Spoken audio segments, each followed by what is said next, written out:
Mendengar metode Yevan, mata Taois Tiandan sedikit berbinar, dan orang lain juga merasa bahwa itu masuk akal. Fei Tianhu berkata, Xiao Fan benar. Kamu harus menstabilkan Gutayan terlebih dahulu, lalu selesaikan pekerjaan mereka yang bukan bermarga pengobatan, lalu bereskan Gutayan. Orang-orang yang tidak bermarga Yao hanya menginginkan beberapa keuntungan, jadi berikan mereka keuntungan. Jika Gutayan dapat memberi mereka dan Sekte dan yang dapat memberi mereka, mengapa mereka harus mengambil risiko? Chang Sun Yu mengangguk, masih sangat sulit untuk menstabilkan Gutayan. Gutayan, si rubah tua, tidak mudah dibodohi. Selain itu, dia telah mencabik-cabik wajahnya. Dia tahu betul bahwa jika dia gagal dalam masalah ini, dia akan mati. Kata dokter itu, jika tidak mungkin untuk memulai dengan Gutayan, kita harus mulai dengan orang lain. Alasan mengapa Gutayan dapat bersaing dengan kita adalah untuk menarik anggota keluarga non-pengobatan lainnya. Jika dia tidak memiliki orang-orang ini di sekitarnya, apa kepercayaan diri Gutayan? Kata dukun itu, saya rasa arahan umum kita sudah benar. Kuncinya adalah mencari tahu akar penyebab penyakit, lalu menerapkan pengobatan yang tepat pada kasus tersebut. Selama pengobatannya cukup baik, penyakit itu akan hilang dengan sendirinya. Kata Yevan, setelah mendengarkan pendapat semua orang, Pendeta Tao Tiandan juga setuju, mengangguk dan berkata, baiklah, mari kita mulai dengan anggota keluarga non-pengobatan lainnya. Saya punya rencana, saya tidak tahu apakah itu berhasil. Pada saat ini, Yao Ling tiba-tiba berkata, Linger, jika kamu punya ide, kamu bisa mengatakannya. Mari kita bertukar pikiran, kata Pendeta Tao Tiandan. Yao Ling berkata, jika alkimia guru adalah yang kedua di seluruh negeri dongeng, tidak ada yang berani menjadi yang pertama. Berapa banyak orang yang ingin dikalahkan oleh guru, tetapi mereka tidak pernah memiliki kesempatan. Kali ini, guru mungkin juga memberi mereka kesempatan. Dengan cara ini, saya pikir celah ini akan terbuka. Mari kita rekrut siswa untuk menjadi guru. Dokter itu mengerutkan kening. Saya tahu bahwa persyaratan guru sangat ketat, tetapi sekarang ini adalah satu-satunya cara. Apakah ada godaan lain yang lebih besar yang dapat membuat orang-orang itu berubah pikiran? Kata Yao Ling. Dokter ajaib itu masih mengerutkan kening. Dia selalu lebih suka menjadi pendek daripada berlebihan. Jika dia tidak memiliki bakat super, dia tidak akan menerima murid manapun, agar tidak merusak reputasinya. Kuek Hehe berkata sambil tersenyum, saya pikir metode ini bagus. Ketika saatnya tiba, begitu orang-orang yang bukan nama pengobatan itu tertarik, Gutayan akan menjadi tidak stabil. Mengapa kamu tidak mengambilnya? Dokter itu bersenandung. Semua orang tahu bahwa meskipun alkimia saya tidak lebih buruk dari Anda, kita telah mengambil rute yang berbeda, sekalipun kita membuka pintu untuk menerima murid, tak seorang pun akan menyembahku. Dukun itu tertawa. Dokter itu bersenandung, dan dukun itu benar. Kalau tidak, bagaimana dukun itu bisa muncul? Itu adalah imbalan untuk meracuni banyak orang dengan pil. Pendeta Tao Tiandan menatap dokter itu dengan serius dan berkata dengan tulus, meskipun saya tahu bahwa dokter itu tidak mau menerima murid sesuka hati, tetapi saat ini, situasi sekte dan yang sangat buruk sehingga dia hanya bisa membuat dokter sakti itu kesal dan memintanya untuk membantunya. Melihat bahwa Pendeta Tao Tiandan begitu tulus dan segala sesuatunya ada di depannya, dia menghela nafas tanpa daya dan berkata, Tuan, karena hanya ada satu cara, saya akan membuka pintu untuk menerima murid. Namun, saya tidak bisa mengumpulkan mereka begitu saja. Itu tergantung pada bakat. Yevan berdiri dan berkata, saya punya saran. Saya tidak tahu apa yang dipikirkan dokter sakti itu. Katakan saja, dokter sakti itu menatap Yevan Dao. Bagaimana menurutnya Yevan terlihat seperti orang yang dikenalnya dan memiliki nama keluarga yang sama, yang membuat dokter sakti itu berpikir bahwa Yevan mungkin adalah putra Ye Chen. Karena kita punya tujuan, kita harus berusaha merekrut orang-orang dengan pengaruh tertentu dalam marga non-kedokteran. Saya rasa beberapa anak orang ini ingin bergabung dengan sekte tabib dewa. Jika bakatnya bagus, mereka harus didaftarkan sebagai murid. Jika bakatnya biasa saja dan mereka harus menerimanya, mereka harus didaftarkan sebagai murid. Yevan berkata sambil tersenyum, dengan cara ini, selama orang-orang berpengaruh ini terikat bersama, maka Gutayan pasti akan kacau. Ya, itu ide yang bagus. Ada juga beberapa tokoh tingkat senior dalam marga non-kedokteran, dan mereka memiliki pengaruh besar dalam marga non-kedokteran. Mereka telah berpikir untuk membuat generasi mendatang bergabung dengan sekte tabib dewa dan memuaskan mereka kali ini. Kata Pendeta Tao Tiandan, bagaimanapun, ini juga merupakan saran yang relevan, yang tidak merugikannya. Setelah rencana itu dibahas, Pendeta Tao Tiandan mulai mengatur rencananya. Dia memberitahu semua orang bahwa tabib ajaib akan membuka pintu untuk menerima murid. Tidak ada batasan pada persyaratannya. Baik marga tabib maupun nama non-kedokteran memiliki kesempatan. Terlebih lagi, perlu dicatat secara khusus bahwa ini adalah saat terakhir dokter utama menerima murid magang. Jika terlewat, dokter ajaib tidak akan masuk dalam rekrutmen. Berita ini menyebar. Pertama-tama, nama keluarga Yao telah aktif mendaftar, dan ada juga anggota marga obat bius yang belum berkolusi dengan Gutayan, jadi mereka semua aktif mendaftar. Setelah mendengar berita ini, beberapa anggota dari pihak Gutayan yang bukan bermarga pengobatan juga siap untuk pindah. Begitu mereka menjadi murid tabib ajaib, mereka pasti akan meningkatkan alkimia mereka ke tingkat yang sangat tinggi. Di masa depan, mereka akan menjadi alkemis terkenal di seluruh negeri dongeng. Di pihak yang bukan bermarga pengobatan, ada beberapa tokoh tingkat senior. Orang-orang ini adalah para tetua sekte Danyang. Sebelumnya, mereka adalah manajer banyak hal di Aula Danyang, dan status mereka tidak sama.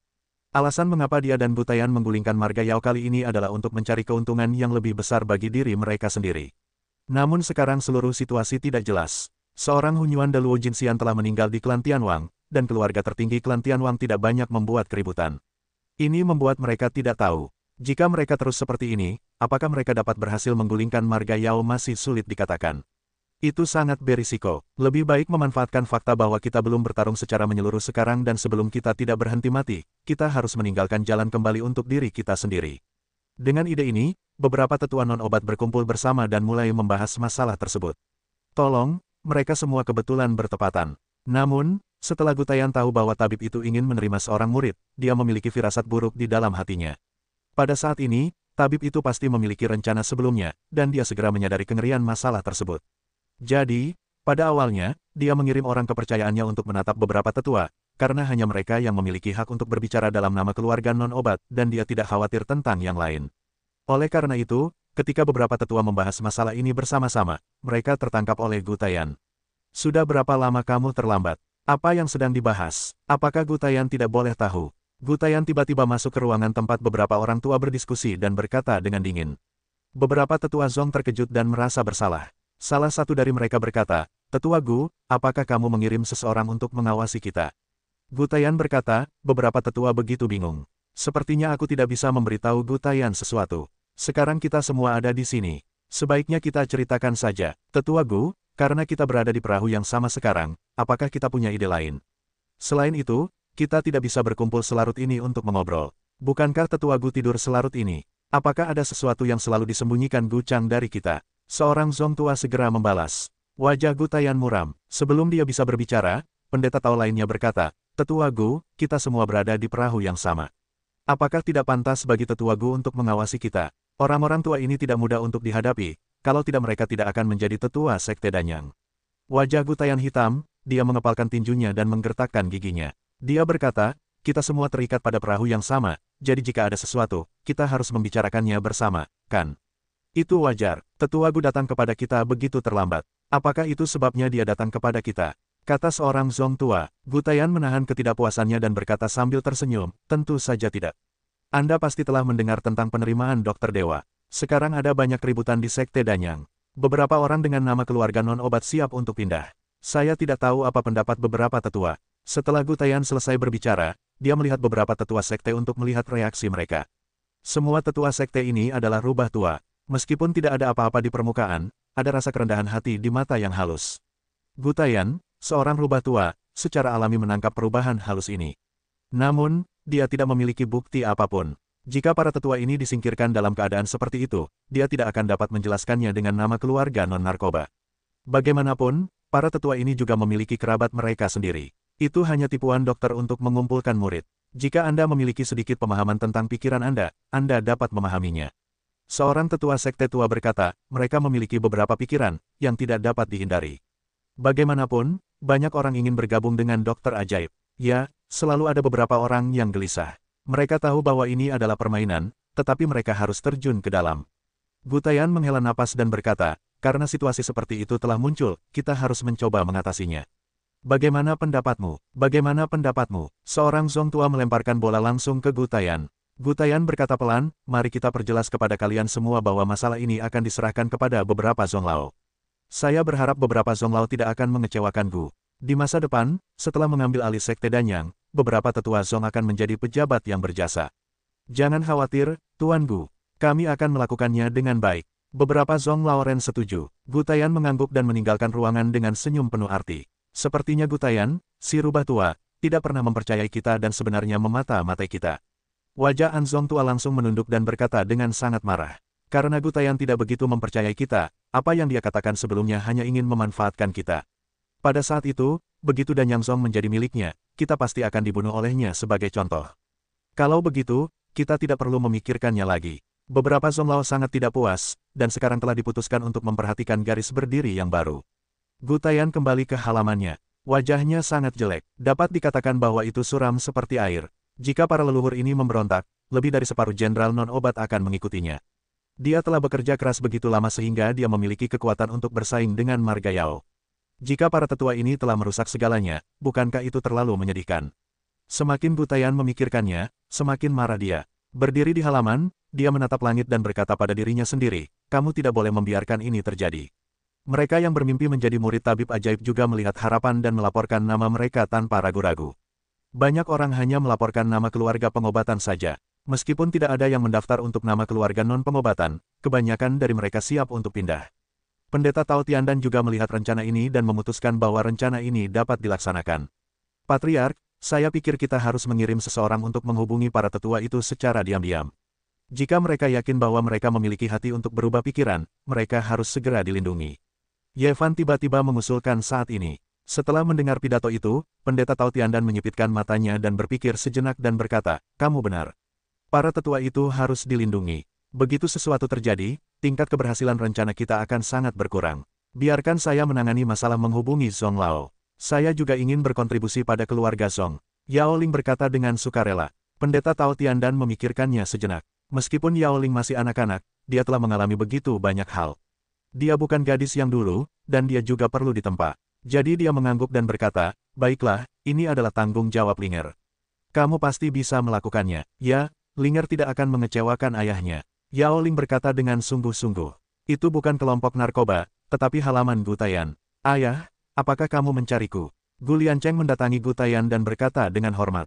Gu Taiyan melihat kebebatuan di depannya dan berkata, jika kamu pergi dan menatap para guru tua itu, pasti ada rencana bagi dokter untuk merekrut murid-muridnya.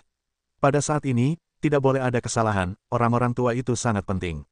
Begitu mereka menggerakkan pikiran mereka, maka kita akan kalah. Mereka yang selalu ingin kembali. Gu Liancheng memiliki beberapa cara yang tidak terduga. Tidak jelas apakah mereka yang menentang air atau tidak, tetapi untuk berjaga-jaga, kita harus berjaga-jaga. Kata Gu Taiyan. Gu Liancheng mendengar nada bicara Gu Taiyan, tetapi situasinya masih serius, jadi dia berkata, ya, Liancheng mengerti. Pada saat yang sama, kita juga harus memperhatikan dengan saksama kegiatan nama keluarga Yao. Kata Gu Taiyan. Ya, Gu Liancheng mengangguk dan meninggalkan halaman. Tak lama setelah Gu Liancheng pergi, seseorang datang ke halaman dan berkata dengan hormat, Tetua Gu, Tuan ingin bertemu denganmu. Gu Taiyan mendengar berita itu, wajahnya sedikit berubah, dan mengerutkan kening, untuk apa kamu datang kepadaku? Gu Taiyan berpikir sejenak dan kemudian berkata, bawa dia ke aula dan tunggu aku. Aku akan pergi ke sana. Ya, Yao Tong sedang mencariku sekarang. Apakah dia ingin bergandengan tangan denganku? Gu Taiyan menyipitkan matanya, lalu menggelengkan kepalanya dan berkata, dia adalah anggota keluarga Yao, dan dia juga seorang Taoist Tiandan, dan putranya seharusnya tidak dapat bergandengan tangan denganku. Gu Taiyan juga tidak dapat memahami tujuan Yao Tong. Dia keluar dari halaman dan datang ke aula. Yao Tong dan lelaki tua misterius di sekitarnya duduk di aula dan menunggu. Ketika Gu Taiyan datang ke aula, dia berkata sambil tersenyum, Tuan kecil. Tetua Gu, murid itu mengangguk sedikit. Gu Taiyan berkata sambil tersenyum, aku tidak tahu mengapa patriark kecil mencariku. Tetua Gu, kamu harus sangat jelas tentang konspirasi di balik musyawarah perekrutan magang. Aku tidak banyak bicara, aku hanya ingin mengingatkan Tetua Gu bahwa tidak dapat diandalkan untuk memiliki beberapa nama keluarga non-obat. Sebaiknya kamu segera mengatasinya, agar tidak merusak acara. Begitu murid itu terbuka, dia langsung memasuki tema. Gu Taiyan tercengang saat mendengar perkataan Yao Tong. Kemudian dia berkata sambil tersenyum, jangan lupa bahwa margamu adalah Yao. Tidakkah menurutmu tidak pantas bagimu untuk duduk di sini dan mengatakan hal seperti itu kepadaku?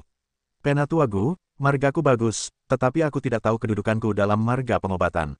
Yao Tong menatap Gu Taiyan dan berkata, meskipun aku adalah seorang tabib ajaib, aku lebih menyukai adikku Yao Ling. Meskipun aku seorang patriark kecil, kapan ayahku ingin mewariskan kedudukan patriark kepadaku? Jika aku tidak menemukan jalan keluar lain, bagaimana aku bisa mendapatkan pijakan di sekte Danyang di masa depan? Melihat Gu Taiyan, Yao Tong tersenyum dan berkata, Tuan, Gu mungkin merasa bahwa marga Yao dan non-Yao sudah dalam keadaan bermusuhan. Aku tidak punya kesempatan untuk bekerja sama denganmu, kan? Hati Gu Taiyan dengan cepat menjalankan berbagai hipotesis yang mungkin, tetapi tidak ada yang dapat dipertahankan. Dia benar-benar tidak dapat memikirkan apa yang ingin dilakukan murid narkoba itu. Saya ingin mendengar lebih banyak tentang hal itu. Gu Taiyan menenangkan diri dan menanggapi semua perubahan tanpa perubahan. Dia ingin melihat jenis obat apa yang dijual di labu itu. Yah, Klan Danyang awalnya didirikan oleh keluarga bermarga Yao, tetapi kemudian mencakup banyak anggota keluarga non-Yao, yang mengarah ke sekte Danyang dalam skala besar. Yao Tong berkata, dapat dikatakan bahwa anggota keluarga non-obat sedang meningkatkan diri mereka sendiri di atas panggung pemberian marga obat. Tanpa dukungan dari nama keluarga Yao, apakah anggota keluarga non-obat asli akan memiliki prestasi saat ini? Oleh karena itu, marga obat mengendalikan klan Danyang. Klan Danyang awalnya adalah nama keluarga obat. Tetapi Tetua Gu tidak puas. Jika Anda ingin menduduki sekte Danyang dan mengusir nama keluarga obat, Anda akan menjadi pemimpin klan. Jika nama itu tidak benar, itu akan menjadi panggilan nama yang buruk. Gu Taiyan mendengarkan kata-kata murid itu, wajahnya menjadi jelek, dia tidak berbicara, menunggu kata-kata di belakang murid itu. Yao Tong menatap wajah Gu Taiyan dan menjadi jelek. Dia melanjutkan dengan senyum tipis, menurutku tidak baik bagi seseorang untuk menanggung reputasi seumur hidup. Karena itu, Gu Changlao masih berpikir dua kali. Tuan muda bermaksud, biarkan aku menyerah. Wajah Gu Taiyan muram. Yao Tong menggelengkan kepalanya dan berkata, bagaimana mungkin Tetua Gu menyerah? Sekarang Tetua Gu tidak bisa lepas darinya. Apa maksud Tuan muda? Gu Taiyan berkata. Yao Tong berkata sambil tersenyum, maksudku, kita bekerja sama. Setelah sukses, aku akan menjadi pemimpin, dan kau akan menjadi wakil pemimpin. Aku akan memberimu keuntungan terbesar. Bagaimana? Alasan mengapa Gu Changlao melakukan ini adalah untuk mendapatkan lebih banyak hak dan keuntungan. Namun, sekarang aku yang harus menanggung kesalahan, dan dia telah mendapatkan hak dan keuntungan, membunuh dua burung dengan satu batu. Setelah mendengar ini, Gu Taiyan tidak dapat menahan tawa dan berkata, Tuan muda, apakah kau benar-benar dapat berbicara dan tertawa? Haruskah kita bergandengan tangan? Apa yang Tuan muda lakukan untuk bergandengan tangan denganku? Gu Taiyan memandang rendah Yao Tong. Meskipun Yao Tong adalah seorang patriark kecil, dia jauh lebih lemah daripada Yao Ling yang bermarga Yao. Jika Yao Tong mendapat dukungan dari seorang tabib ajaib, Gu Taiyan pasti akan mencari kerjasama. Yao Tong mendengus, sepertinya Tetua Gu belum mengenali situasi dengan jelas. Identitasku adalah chip terbaik. Jika Tetua Gu tidak bisa berpikir jernih sekarang, maka berpikirlah perlahan. Namun, saya ingin mengingatkan Tetua Gu bahwa Danyang Zong selalu menjadi marga pengobatan, dan tidak mungkin memiliki marga lain. Oleh karena itu, tindakan Tetua Gu tidak menentang dunia. Tidak ada alasan untuk dibenarkan. Bahkan jika Tetua Gu menang, berapa lama kau bisa mempertahankan sekte Danyang dengan kekuatanmu? Setelah itu, dia berjalan keluar dari aula sambil tersenyum penuh arti. Gu Taiyan berdiri di tempat yang sama dan memperhatikan murid pengobatan itu pergi. Wajahnya sangat muram. Namun, jika kemarahan berubah menjadi kemarahan, Anda masih harus memikirkannya. Gu Taiyan berjalan bola-balik di aula sendirian. Setelah 1 jam, Gu Taiyan berhenti dan berkata pada dirinya sendiri, namanya benar dan kata-katanya benar. Pada saat ini, di halaman seorang patriark, bawahan patriark muncul di halaman bersama seorang pria berjubah. Setelah melihat yang lebih tua, pria berjubah itu melepas jubahnya dan berkata, Huang Zonglao. Nona, Huang Zonglao berpegangan tangan dan memberi hormat. Huang Zonglao tidak harus terlalu sopan. ****. Ketika Huang Zonglao mendengar bahwa Yao Ling membuka mulutnya, dia langsung menuju ke topik. Dia tertawa dan berkata, ini adalah kejadian langka bagi seorang tabib untuk merekrut murid. Namun, saat ini, ada begitu banyak pertikaian antara marga non-kedokteran dan marga kedokteran. Bagaimana kita bisa memenuhi syarat untuk berpartisipasi dalam hal ini? Adalah kesalahan Huang Zong untuk mengatakan bahwa tidak ada perbedaan antara marga kedokteran dan marga non-kedokteran di Sekte Danyang. Setiap orang adalah murid Sekte Danyang. Mereka semua melakukan yang terbaik untuk Sekte Danyang. Hanya beberapa orang dengan niat buruk yang muncul dengan marga obat dan marga non-kedokteran. Yao Ling dengan marah berkata, sejak berdirinya klan Danyang, keluarga kedokteran kita telah menerima banyak elit di dunia. Siapapun yang bergabung dengan klan Danyang adalah bagian integral dari Sekte Danyang saya. Tidak pernah sejelas ini. Oleh karena itu, Huang Zonglao tidak boleh mengatakan kata-kata seperti itu lagi. Huang Zonglao telah lama berada di Sekte Danyang. Saya percaya bahwa Huang Zonglao tahu sikap apoteker kita terhadap semua anggota Sekte Danyang. Jika apoteker ingin mendominasi Sekte Danyang, bagaimana mungkin Huang Zonglao disebut sebagai Zonglao? Bagaimana mungkin seseorang tanpa nama keluarga kedokteran bisa memegang posisi penting? Kata-kata Yao Ling tidak pernah bocor. Huang Zonglao memiliki rasa memiliki yang kuat. Nama keluarga kedokteran dan nama keluarga non-kedokteran apa yang tidak semuanya merupakan bagian dari Sekte Danyang. Yao Ling pun berhenti setelah merasa puas. Ia tidak mengatakan apa-apa lagi tentang prinsip-prinsip agung ini. Sisa waktunya adalah untuk Huang Zonglao berpikir sesuai dengan pemikirannya. Huang Zonglao terdiam sejenak, lalu mendesah, saya Huang, semakin tua saya, semakin bingung saya. Saya tidak mengerti kebenaran seperti itu. Saya benar-benar malu, Nona. Huang benar-benar malu. Yao Ling sangat gembira dan berkata, Huang Zonglao tidak perlu menyalahkan dirinya sendiri. Meskipun ada pengkhianat dan pembuat onar di klan, selama hati kita bersatu, para pengkhianat tidak akan berhasil. Sekte Danyang tetaplah Sekte Danyang milik semua orang. Huang Zonglao menganggukkan kepalanya dengan penuh semangat, dan ia hampir menangis. Ia mengepalkan tinjunya dan berkata, apa yang dikatakan Nona Huang sangat benar. Sekarang Tuan Huang tahu apa yang harus dilakukan. Yakinlah bahwa kami orang-orang tua tidak akan bingung lagi. Terima kasih, Huang Zong sudah tua. Huang Zong harus berhati-hati. Gutayan harus waspada terhadap beberapa Zong. Dia takut Gutayan akan melompati tembok dengan tergesa-gesa. Yao Ling memperingatkan, hati Huang Zonglao secara alami cukup banyak. Dia menganggukkan kepalanya, Huang Mo mengerti. Gutayan ingin berurusan denganku, itu tidak mudah, dia juga tidak berani dengan santai. Baiklah, silakan minta Huang Zong untuk menjadi tua. Yao Ling memberi hormat dan berbalik. Setelah Yao Ling meninggalkan halaman lama Huang Zong, dia dikelilingi oleh orang-orang dalam sekejap, dan wajahnya tiba-tiba berubah. Ketika wajah Yao Ling berubah drastis, Gu Liancheng muncul di depan Yao Ling dan berkata dengan senyum bangga, Nona Yao Ling, sudah sangat larut, saya tidak beristirahat di rumah sakit saya sendiri. Untuk apa Anda datang ke sini? Wajah Yao Ling kembali normal, dengan tenang, kemana saya pergi tampaknya tidak ada hubungannya dengan Anda. Kemana saya tidak bisa pergi?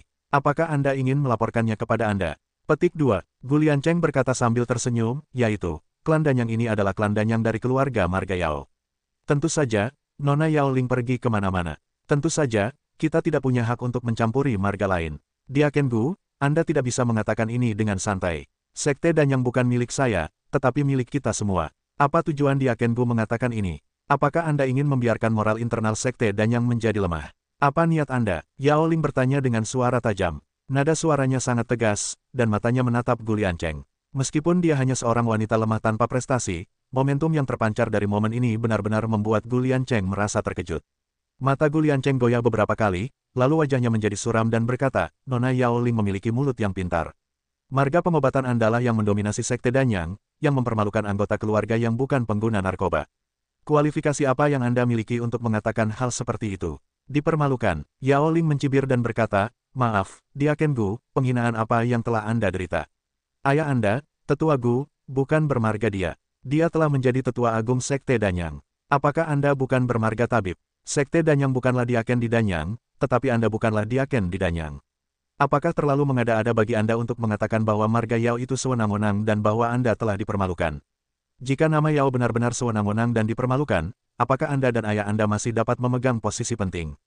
Kemampuan Diaken Gu untuk membuka matanya dan berbohong benar-benar lebih kuat daripada alkimia Anda. Gu Liancheng tidak dapat membantah kata-kata Yao Ling. Dia sangat hijau. Dia tahu bahwa dia akan menjadi buruk cepat atau lambat, jadi dia berkata dengan dingin, saya telah mempelajari keterampilan lidah Nona Yao Ling yang fasih hari ini. Namun, adik perempuan Yao Ling akan ikut denganku hari ini juga. Nona Ben tidak ada di sini. Hati roh obat sedikit terkejut, tetapi di permukaan sebenarnya sangat tenang.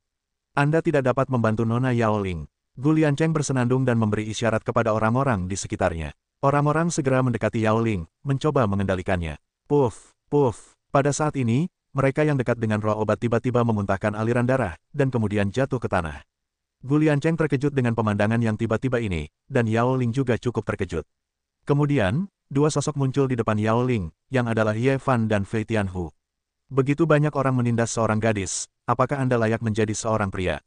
Flying Tiger menatap Gu Liancheng dan berkata dengan nada menghina. Wajah Gu Liancheng menjadi suram dan berkata, apakah Anda berani menyakitiku?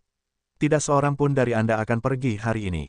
Petik 2. Gu Liancheng, Anda bahkan berani berurusan dengan muridku. Sepertinya aku terlalu baik padamu. Pada saat ini, tabib ajaib itu keluar dan menatap Gu Liancheng dengan wajah muram. Wajah Gu Liancheng berubah drastis. Ini bukan muram, tetapi ketakutan. Tabib ajaib, Gu Liancheng sedikit bingung. Bagaimana tabib ajaib itu bisa datang? Apakah kamu terkejut? Ye Fan mencibir. Setelah mendengar kata-kata Ye Fan, mata Gu Liancheng berputar beberapa kali dan langsung mengerti apa yang sedang terjadi. Dia menggertakkan giginya dan berkata, apakah ini rencanamu? Sudah direncanakan, tahu aku akan muncul, kamu sedikit tercerahkan sekarang, tetapi sudah terlambat. Harimau terbang itu bersenandung, mata Gu Liancheng bergetar beberapa kali, dan dia ingin melarikan diri. Tetapi begitu tabib itu mengulurkan tangan, kekuatan yang kuat segera mengendalikan Gu Liancheng. Tidak peduli bagaimana dia berjuang, dia tidak bisa melepaskan belenggu tabib ajaib itu. Gu Liancheng, Anda bisa ikut dengan kami hari ini. Dokter berkata dengan lemah, biarkan aku pergi. Gu Liancheng tidak mau berteriak, ayahku tidak akan menyerah. Dokter itu tidak memperhatikan Gu Liancheng, jadi dia pergi bersamanya. Halaman Gutayan, Penatua Gu, ini tidak baik.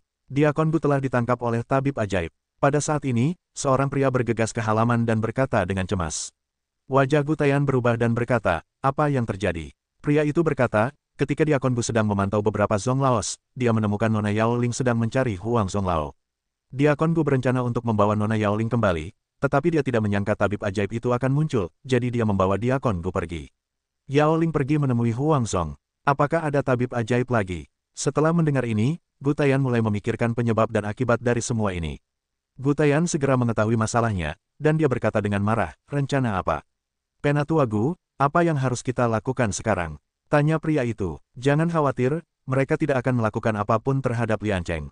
Sebaliknya, kita bisa menggunakannya untuk membuat keributan besar. Gutayan tiba-tiba mencibir. Keesokan paginya, Gutayan baru saja siap untuk keluar. Pria tadi malam bergegas masuk lagi dengan tergesa-gesa dan berkata dengan suara keras, acaranya tidak bagus. Apa yang begitu kacau? Gutayan berkata dengan marah. Menurut nama keluarga Yao, Diakon Gu mencoba membunuh Nona Yaoling tadi malam, tetapi dia ditangkap hidup-hidup oleh dokter ajaib. Sekarang dia telah menggantung seluruh orang di luar aula Danyang untuk dipamerkan di depan umum. Kata pria itu. Apa? Wajah Gutayan berada di satu sisi. Sebelum dia bisa bereaksi, pria lain datang dan berkata, Tetua Gu, ada yang tidak beres. Ada apa? Wajah Gutayan benar-benar tenggelam. Huang Zonglao, Sue Zonglao, Mo Zonglao dan Song Zonglao semuanya mendorong orang-orang mereka sendiri untuk kembali. Sekarang mereka semua mengaku bersalah di luar aula Danyang.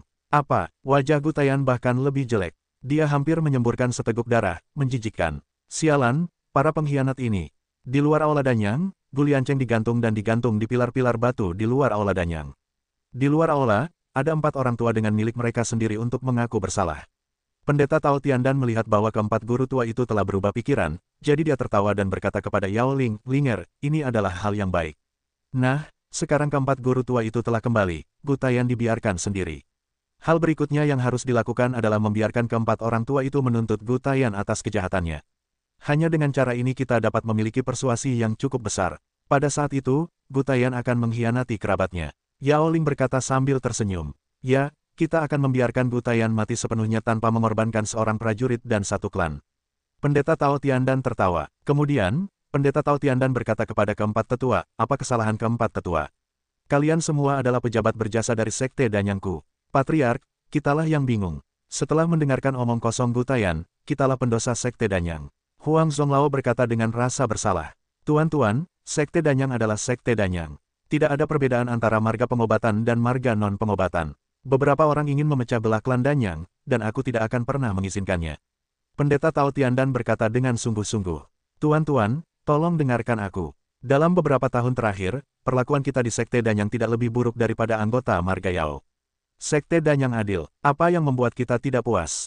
Dia, Gutayan, yang ingin menjadi patriark, jadi dia memutarbalikkan fakta.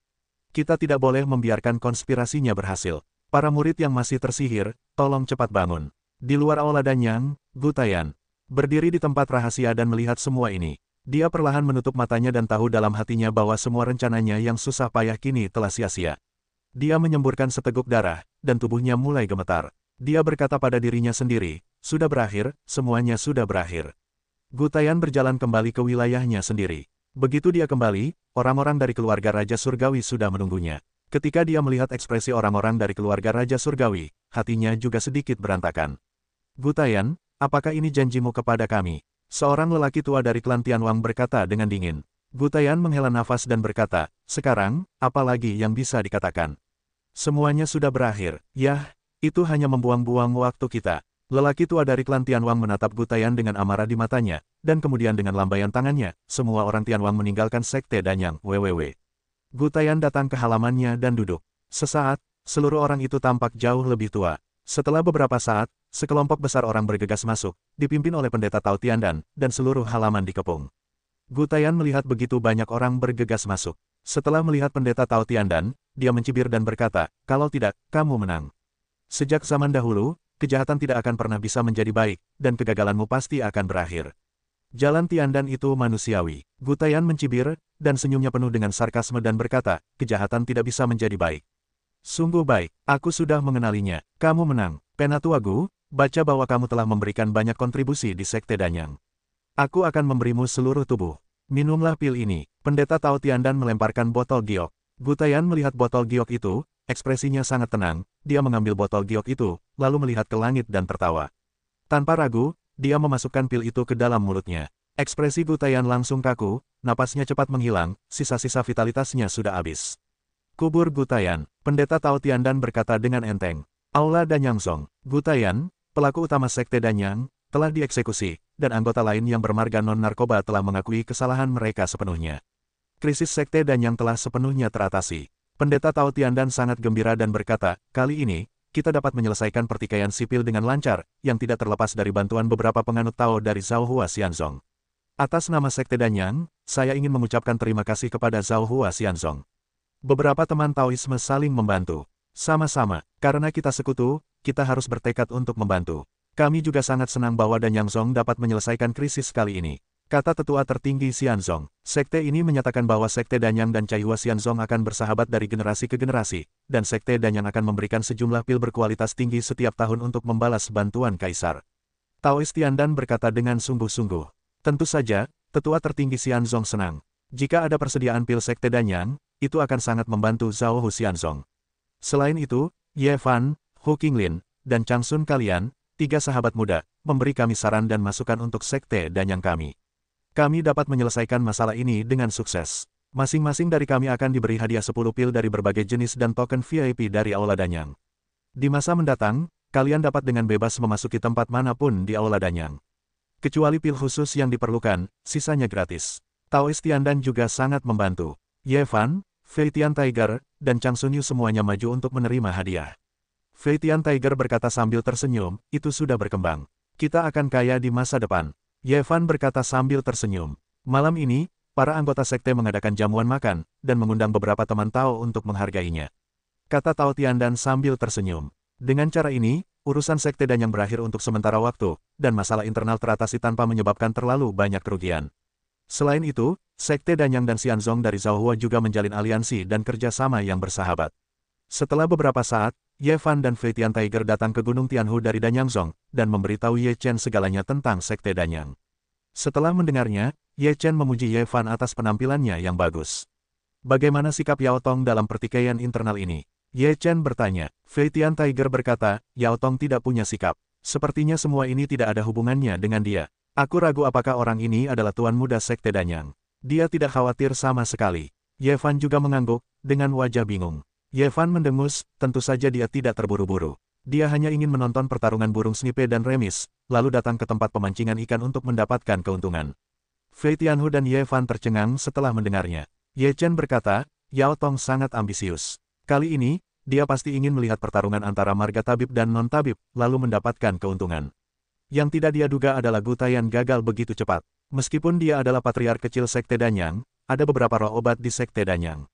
Sangat sulit untuk mengatakan apakah dia dapat mewarisi posisi patriark di masa depan. Dan dia sangat ingin menjadi pemimpin Sekte Danyang. Oleh karena itu, jika dia tidak menggunakan cara, dia tidak bisa mendapatkan posisi raja. Ayah bermaksud bahwa akan ada pertarungan di masa depan di Sekte Danyang. Kata Ye Fan. Ye Chen mengangguk dan berkata, pertarungan di dalam sangat penting. Itu tergantung pada seberapa sengitnya. Mungkin akan dicekik, atau akan membuat banyak suara. Semuanya urusan internal. Bahkan jika itu perkelahian, kita tidak bisa masuk. Flying Tiger tidak peduli untuk mengatakannya. Ye Chen berkata, sekarang kekuatanmu telah meningkat, saatnya untuk pergi keluar untuk mengalami dan mengalami. Di masa depan, kamu tidak perlu berlatih di Xianzong.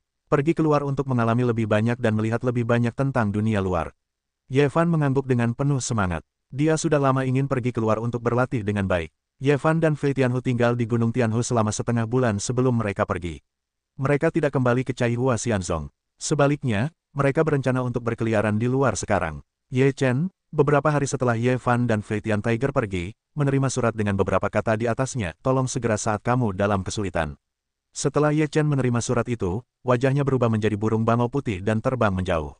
Ye Chen melihat kejadian ini, tetapi meninggalkan tubuh yang terpisah dan Liu Piaoyue untuk menjelaskan situasinya, tubuh yang sebenarnya langsung menyusul bangau putih itu. Bangau putih itu menuntun Ye Chen ke depan. Setelah terbang sekitar setengah bulan, bangau putih itu tiba di kediaman Shenmo di Luan Muzu dan mendarat di Gunung Shenmo, gunung terbesar di kediaman Shenmo. Setelah Ye Chen Luo berada di Gunung Shenmo, alisnya berkerut. Bagaimana mungkin Tuan Jimmy datang ke sini dan bahaya apa yang dihadapinya? Dengan kekuatan Tuan Pemusnah, seharusnya tidak banyak orang yang dapat mengancam hidupnya. Ketika Ye Chen Zeng berpikir, bangau putih itu perlahan berbalik di Gunung Shenmo, dan kemudian jatuh di depan sebuah lubang di Gunung Shenmo. Ye Chen melihat lubang di depannya. Dia dapat merasakan gelombang roh jahat melonjak dari lubang itu. Pasti ada setan di dalamnya. Ye Chen sedikit terkejut, bahaya apa yang dihadapi Tuan Jimmy. Ye Chen benar-benar tidak terbayangkan. Di Luan Guzhou, kuil para dewa dan iblis telah dihancurkan, dan hanya para dewa dan iblis yang melarikan diri sendirian. Orang kuat mana yang dapat mengancam penguasa kepunahan? Begitu pagi yang lain siap untuk pergi ke gua, dia akan siap untuk segalanya. Selain itu, diagram 8 diagram Taiji sudah siap untuk pergi. Jika ada ancaman, itu harus dilakukan oleh iblis. Itu adalah cara paling efektif untuk menyerang dengan diagram 8 diagram Taiji. Dengan terus-menerus memperdalam gua, Ye Chen dapat merasakan ki jahat yang semakin kuat di dalam, dan dapat dengan jelas melihat ki jahat di dalam terus melonjak. Ye Chen menjadi semakin berhati-hati. Setelah berjalan sejenak, Ye Chen tiba di ruang yang luas, yang kosong dan kosong. Namun, di dinding sekitarnya, ada banyak mural. Mural itu menggambarkan monster dengan gigi dan cakar terbuka. Mereka ganas dan menunjukkan kekuatan mereka. Di tanah, ada juga pola. Itu adalah kepala iblis yang sangat besar. Kepala itu ganas dan seperti hidup, seolah-olah itu nyata. Ye Chen pergi ke wajah kepala buas di tanah dan melihat kepala itu. Setelah melihatnya sebentar, dia siap untuk pergi. Ketika dia siap untuk pergi, Ye Chen cukup baik untuk melihat kepala buas di tanah, dan matanya bersinar dengan penuh arti. Setelah lampu merah menyala, mata iblis-iblis buas di dinding itu juga menyala merah. Kemudian, iblis-iblis di dinding itu bergegas keluar dari dinding dan bergegas ke Ye Chen. Setan-setan ini bangkit kembali, mengeluarkan raungan jahat, dengan roh jahat yang kuat bergegas ke Ye Chen. Ye Chen memainkan 8 diagram Taiji pada saat pertama, dan cahaya suci meledak. Ye Chen menuangkan kekuatan esensi darah ke dalam diagram, dan kekuatan 8 diagram Taiji berubah secara dramatis. Cahaya-cahaya suci bermekaran, menerangi seluruh gua. Mereka yang bergegas untuk menemui cahaya itu, satu persatu mengeluarkan teriakan tajam, suaranya sangat keras. Namun, meskipun iblis-iblis ini diserang oleh cahaya suci, mereka tetap terus maju, seolah-olah tidak takut hidup dan mati. Ye Chen menatap iblis-iblis ini dengan begitu ganas, dan kemudian mengorbankan perahu di sisi lain, berdiri di sisi lain perahu. Dengan lapisan perlindungan seperti itu, Ye Chen sedikit lebih membumi. Mata Ye Chen menatap kepala iblis di tanah. Baru saja itu adalah kepala iblis yang matanya bersinar dengan cahaya merah yang akan membangunkan iblis-iblis lain. Ini pasti pemimpin iblis-iblis ini di dinding. Pencuri itu menangkap raja terlebih dahulu. Ye Chen segera menyerbu sejumlah besar cahaya suci ke arah kepala iblis, menutupi kepala iblis itu. Kepala iblis itu menjadi semakin ganas dan ingin melepaskan diri dari tanah. Namun, di bawah erosi cahaya suci, roh jahat dari kepala iblis semuanya dimurnikan. Sementara kepala iblis menjadi lemah, iblis lainnya juga menjadi semakin banyak. Ye Chen meneteskan setetes darahnya sendiri pada diagram 8 diagram Taichi, dan seluruh diagram 8 diagram Taichi tiba-tiba meledak, menyelimuti semua iblis dalam cahaya suci. Hanya mendengar suara jeritan, tubuh iblis dengan cepat menghilang, sesaat kemudian, semua iblis menghilang, bahkan kepala iblis di tanah sepenuhnya dimurnikan. Ye Chen masih waspada, melihat sekeliling, yakin bahwa tidak ada iblis lain, ini hanya mengeluarkan napas, tetapi seluruh tubuh masih dilindungi oleh cahaya suci. Setelah mencari lingkaran di ruang ini, Ye Chen menemukan gerbang batu. Dia mendorong gerbang batu itu kembali. Di dalam gerbang batu itu ada koridor panjang dengan lebar 2 atau 3 kaki. Di ujung koridor itu ada bangunan seperti istana berskala besar. Ye Chen berdiri di gerbang batu, melihat ke dinding di kedua sisi koridor, yang juga menggambarkan iblis. Wajah iblis-iblis ini lebih ganas dan lebih kuat dari sebelumnya. Ye Chen melihat ke tanah lagi, dan ada pola aneh di tanah. Pola ini tidak menggambarkan iblis, seperti susunan. Ye Chen berdiri di pintu tanpa gangguan apapun. Dia tidak bergerak dengan santai, tetapi melihat ke bangunan seperti istana besar di ujung koridor, yang mencuri rasa alami dari jauh. Ye Chen bingung dalam hatinya. Meskipun dia mengatakan bahwa ada banyak roh jahat yang datang dari gua, mereka tampaknya ditempatkan di sini oleh manusia, dan roh iblis tidak terlalu kuat. Sekarang, setelah melihat bangunan seperti istana, Ye Chen merasa bahwa itu adalah Moriran, tidak seperti istana klan iblis, tetapi lebih seperti napas suram yang dia rasakan di dunia bawah sebelumnya di dunia. Bagaimana penguasa kepunahan bisa kembali ke sini? Apakah orang lain yang menahannya atau dia datang sendiri? Ye Chen berpikir dalam hatinya. Ye Chen melangkah. Setiap langkah yang diambilnya, seluruh tubuh cahaya suci akan menjadi lebih kuat. Ketika dia mencapai tengah koridor, iblis-iblis di dinding pulih dan meraung ke arah Ye Chen. Ye Chen meledakkan kekuatan cahaya suci hingga ekstrim, dan dalam sekejap semua iblis tertutup. Iblis berjuang dalam cahaya suci, meraung, dan tubuh perlahan-lahan menghilang. Setelah semua iblis dihancurkan, Ye Chen maju dan datang ke bangunan seperti istana besar, dan Ye Chen melihat 3 kata besar. Aula Senro. 3 kata besar ini membuat hati Ye Chen bergetar. Aula Senro ini awalnya dirasuki oleh hantu. Bagaimana bisa muncul di sini? Bukankah ini tempat persembunyian orang-orang iblis, tetapi tempat persembunyian hantu? Ye Chen berpikir lama, dan dia memikirkan hal yang sangat penting, yaitu, sejak dia naik ke negeri dongeng, dia belum pernah melihat orang-orang hantu kecuali Raja Ming. Apakah Aula Senro ini tempat persembunyian orang-orang hantu? Mata Ye Chen dipenuhi dengan keterkejutan. Aula Senro yang besar itu penuh dengan napas dingin. Ye Chen berdiri di depan kuil, sangat kecil. Ye Chen berjalan dengan hati-hati dan waspada menuju bagian dalam Aula Senro. Gerbang kuil itu besar dan tebal. Apa yang Ye Chen pikir sudah dikenalnya. Dia melihat dengan saksama ke pintu aula utama, dan setelah beberapa saat, matanya sedikit menyusut, dan dia terkejut. Ini gerbang hantu. Ye Chen takut dia salah membacanya. Pemuda itu melihatnya dengan saksama berkali-kali. Akhirnya, itu adalah gerbang hantu. Dia tidak bisa mempercayainya. Bagaimana gerbang ini bisa muncul di sini? Awalnya, dia melihat gerbang hantu dengan mata kepalanya sendiri di dunia bawah, tetapi gerbang hantu pada waktu itu tampaknya memiliki beberapa perbedaan dari yang sekarang. Gerbang hantu tampak sedikit compang camping pada waktu itu, dan gerbang hantu sekarang tampaknya telah dibangun kembali. Jadi, Ye Chen baru saja memulai, hanya merasa sedikit familiar, dan tidak ada yang bisa melihatnya. Gerbang hantu muncul di kuil Senro dan dipasang di kuil Senro. Bukankah dikatakan bahwa gerbang kuil adalah gerbang-gerbang hantu? Begitu melangkah ke gerbang, tidak ada kehidupan. Hanya hantu yang bisa memasuki gerbang hantu. Orang yang hidup tidak dapat memasuki gerbang. Tentu saja, beberapa orang kuat telah mengabaikan keberadaan segalanya, jadi itu adalah masalah lain. Ye Chen berdiri di depan pintu hantu, dan tidak berani melangkah masuk. Pada saat ini, sebuah cahaya menyala di depan pintu hantu, dan sesosok muncul di depan Ye Chen. Orang yang datang adalah seorang pria dengan sosok besar dan penampilan yang sedikit ganas. Pria itu berwajah tebal, dengan alis tebal dan bibir tebal. Bahkan jika seluruh pria itu tidak memiliki ekspresi, dia juga terlihat sangat ganas. Hantu dari kota gerbang hantu di Aula Wunai Shen Luo akan menjadi Kaon Hun. Pria ganas itu melambaikan dua kapak di tangannya, dan kemudian dia membawa kapak itu di belakangnya, menatap Ye Chen. Ye Chen melihat Cao Wuhun tidak punya rencana untuk melakukannya, dan dia juga sedikit bingung. Dia berkata, di mana Aula Senro ini? Cao Wuhun masih menatap Ye Chen dan berkata, Aula Shen Luo adalah tempat berkumpulnya para hantu. Namun, jika hantu tidak dapat menemukan tubuh rezeki, mereka akhirnya akan datang ke Aula Shen Luo, atau menjadi bagian dari hantu, atau menjadi abu dan menghilang sepenuhnya, atau bereinkarnasi. Siapa yang bertanggung jawab atas Aula Senro? Tanya Ye Chen. Wajah Cao Wuhun menunjukkan warna hormat, berkata, itu adalah penguasa Aula Shen Luo, Tuan Yan Jun. Yan Jun. Ye Chen mengerutkan kening, dan karakter itu belum pernah mendengarnya. Dia hanya mendengar tentang 10 Yan Luo di dunia bawah. Siapa orang-orang Yan Jun? Aku tidak bisa merasakan napas hantu darimu. Apakah kamu ras manusia? Mengapa datang ke Aula Senroku? Cao Wuhun bertanya, menatapnya. Kamu tahu Master Kepunahan? Ye Chen bertanya. Cao Wuhun tampaknya memikirkannya, dan menggelengkan kepalanya dan berkata, tidak ada Master yang meninggal di Aula Senro. Apakah Aula Senlo menangkap seseorang baru-baru ini? Ye Chen bertanya. Cao Wuhun berkata, orang-orang yang masuk dari gerbang hantu adalah hantu, tidak ada seorang pun. Ye Chen berkata, bisakah aku memasuki gerbang hantu? Ketika seorang pria yang hidup memasuki gerbang hantu, tidak ada kehidupan selain kematian. Kata Cao Wuhun. Ye Chen berkata, apakah kamu akan membiarkanku masuk? Apakah kamu benar-benar ingin masuk? Cao Wuhun Dao. Ye Chen mengangguk dengan sungguh-sungguh. Cao Wuhun berkata, hidup dan mati adalah hidup dan mati, masuklah. Cao Wuhun tidak menghentikan Ye Chen, tetapi siapapun yang telah memasuki gerbang hantu belum melihat siapa yang bisa hidup. Ye Chen memeluk Cao Wuhun, lalu melangkah ke pintu hantu. Pada saat melangkah ke pintu hantu, Ye Chen merasakan kekuatan melahap vitalitasnya. Hati Ye Chen terkejut, dan segera menarik kembali kaki yang melangkah keluar. Kaki itu jelas berkerut. Setelah kehilangan vitalitas, kulitnya menjadi tua. Saya sarankan Anda, atau jangan masuk, pintu hantu di langit. Setelah orang yang hidup masuk, vitalitas akan terus menghilang, dan akhirnya menjadi orang mati. Kata Cao Wuhun. Ye Chen tertawa dan berkata, saya tidak percaya. Saat Ye Chen berkata, dia memulai diagram 8 diagram Taiji, dan cahaya suci menutupi seluruh tubuhnya.